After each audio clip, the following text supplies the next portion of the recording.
मनोज जी, क्योंकि आपसे बात हो रही है तो धारा 370 की बात ना हो ये नामुमकिन है।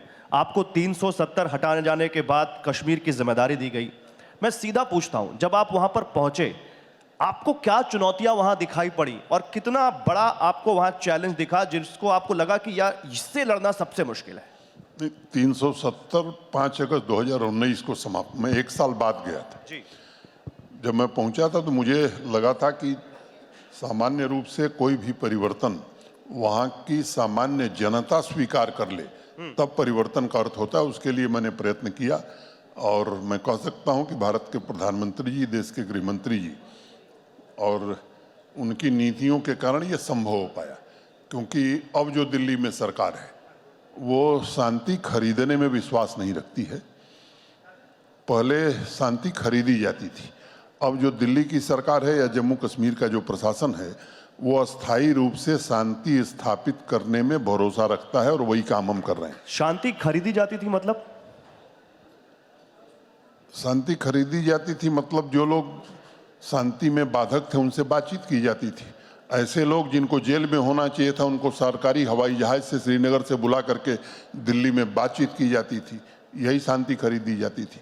जाने के बाद मैंने 54 ऐसे लोगों को सरकारी नौकरियों से बाहर किया है जिनका कहीं न कहीं सीधा संबंध आतंकवादी घटनाओं से रहा है।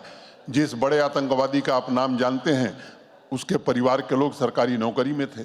तो मैं समझता हूं कि मेरी बात यहाँ के लोग समझ रहे हैं। आप समझ जरूर रहे हैं लेकिन ना समझ बनने की कोशिश कर रहे हैं। नहीं, हम तो चाहते हैं मनोज जी से आज सब कुछ समझें, कुछ भी ऐसा ना रह जाए जो टीवी 9 के दर्शकों को समझने को रह जाए। आपने अभी पर्यटन की बात की, रोजगार की बात की, कश्मीर के कायापलट की बात की, और जाहिर सी बात है वो दिख भी रहा है। पत्थरबाजी कम हुई है, आतंकवाद पर करारी चोट की है, लेकिन एक नई समस्या कश्मीर में दिख नई नहीं है लेकिन इधर में काफी दिखी है, टारगेटेड किलिंग। उसको लेकर हम अभी भी देखें तो एक चिंता का विषय है वो कश्मीर में। देखिए, कश्मीर में एक छोटी घटना होती है तो उसे आप जैसे पत्रकार या देश दूसरे हिसाब से देखता है। नेशनल क्राइम रिकॉर्ड ब्यूरो का जो आंकड़ा है गृह मंत्रालय का, जो मैं समझता हूं कि अधिकृत है, उसमें अगर आप देखेंगे तो जम्मू कश्मीर सबसे नीचे है। हाँ, ये सच है कि कुछ घटनाएं ऐसी हुई हैं और नहीं होनी चाहिए, क्योंकि एक व्यक्ति की भी जान जाती है तो किसी भी संवेदनशील प्रशासन के लिए वो ठीक नहीं है। मैंने इसकी भी कोशिश हम कर रहे हैं और आतंकवादियों के खिलाफ केवल कार्रवाई हो ये काम हम नहीं कर रहे हैं। पूरे आतंकवाद के इकोसिस्टम को जड़ से समाप्त कर दिया जाए, इस दिशा में प्रयत्न हो रहा है। मैं मानता हूं कि उस स्थिति में भी हम जल्दी आ जाएंगे और जो भी घटनाएं हुई उनमें कोई बचा नहीं है, उनके खिलाफ कड़ी कार्रवाई की गई है और मुझे लगता है कि वो दिन भी देश देखेगा जब इससे भी जम्मू कश्मीर पूरी तरह से मुक्त होगा। तो मनोज जी, आप ये कह रहे हैं कि वो छोटी घटनाएं हैं जो टारगेटेड किलिंग हो रही है, इनको टारगेटेड किलिंग बना के पेश किया जा रहा है? नहीं, मैंने ये नहीं कहा कि वो छोटी घटनाएं हैं। हाँ, मैंने कहा कि कुछ छिटपुट घटनाएं ऐसी हुई हैं, ये सच है, लेकिन उन घटनाओं पर भी हमारी पैनी निगाह है। एक एक घटना की पूरी तरह से जांच हुई है और उसके फॉरवर्ड और बैकवर्ड लिंकेजेज तक हम गए हैं। सभी घटनाओं में गिरफ्तारियां हुई हैं। भारत के कानून के मुताबिक जो कार्रवाई है वो कार्रवाई की जा रही है और जो भी सक्रिय तंजीमें आज की स्थिति में उनके टॉप कमांडर जहां होने चाहिए वहीं पहुंच गए। मनोज जी, टारगेटेड किलिंग पर अभी तक हमने देखा था वहां पर बाहर से आए हिंदुओं को निशाना बनाया जा रहा था, लेकिन अब कुछ सिख परिवारों को भी निशाना बनाया जा रहा है। इसके पीछे कोई मॉडस ऑपरेंडी देखते हैं आप? नहीं, मुझे लगता है कि इसको इस तरह से नहीं कहना चाहिए। केवल हिंदू मारे गए हैं या सिख मारे गए ऐसा नहीं है, मुसलमान भी मारे गए। तो उसमें ये भेदभाव उन लोगों ने नहीं किया है, क्योंकि उनको हिंदू सिख मुसलमान से लेना देना नहीं है। ये देश का और दुनिया का ध्यान आकर्षित करने के लिए है कि हमारी भी प्रेजेंस अभी है, हम कुछ कर सकते हैं। मुझे लगता है केवल इसके लिए घटनाएं की जाती है। तो कौन है ये लोग टारगेटेड किलिंग वाले? कश्मीर के हैं, बाहर से आए हैं, कौन है ये लोग? स्वाभाविक रूप से हमारे पड़ोसी के इशारे पर जो लोग काम करते हैं वो हैं। इसमें कहीं किसी को भ्रम नहीं होना चाहिए। आप कह रहे हैं कि ये पाकिस्तान स्पॉन्सर्ड है? एकदम मैं जिम्मेदारी से बात कर रहा हूँ। ठीक है, तो ये बहुत बड़ी बात आप कह रहे हैं, लेकिन अभी एक और नया पैटर्न दिख रहा है मनोज जी। वहां पर घाटी शांत है लेकिन बॉर्डर के इलाकों में पाकिस्तानी आतंकवादी दाखिल हो रहे हैं। एक नया पैटर्न दिखाई दे रहा है, क्या सच्चाई है और सीमा पार से घुसपैठ कैसे हो रही है ये? नहीं, सीमा पार से घुसपैठ हो इसकी कोशिश बराबर होती रही।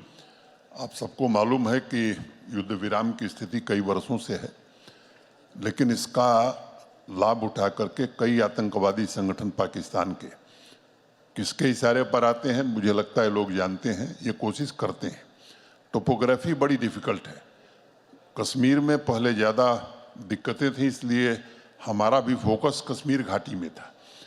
बीच में इन लोगों ने कोशिश की है रजौरी पुंछ का जो इलाका है उसको थोड़ा डिस्टर्ब किया जाए।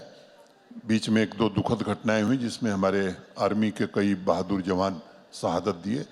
वहाँ भी 360 डिग्री सिक्योरिटी अरेंजमेंट आर्मीज हमारे सीएपीएफ और जम्मू कश्मीर पुलिस ने किया है और मुझे लगता है कि उसे भी नियंत्रित हम पूरी तरह से कर लेंगे। अच्छा, जब आप बात पाकिस्तान की करते हैं तो कुछ कश्मीर के नेता, मैं नाम लेता हूं, फारूक अब्दुल्ला, कहते हैं कि पाकिस्तान से बातचीत करने की जरूरत है, बातचीत से ही मसला हल हो सकता है और बात नहीं होगी तो कश्मीर का हाल गाजा जैसा हो जाएगा। कौन क्या कहता है इस पर प्रतिक्रिया देने में नहीं आया हूं। मैं भारत सरकार और जम्मू कश्मीर प्रशासन की नीति स्पष्ट करना चाहता हूं कि पाकिस्तान जब तक सुधरेगा नहीं, हम कोई बातचीत पाकिस्तान से नहीं करने वाले हैं। अगर हमको बात करनी होगी तो जम्मू कश्मीर के लोगों से, जम्मू कश्मीर के युवाओं से बात करेंगे और उनके लिए जो भी सुविधा चाहिए वो हम उपलब्ध कराएंगे। तो लगता नहीं कि वो सुधरेंगे, तो क्या फिर बात नहीं होगी? कभी नहीं सुधरेंगे तो कभी नहीं होगी। कभी बात बिल्कुल होगी नहीं। मैंने talk and terror can't go together, आप ये कह रहे हैं? यस, टॉक और टेरर दोनों साथ साथ नहीं चलेंगे।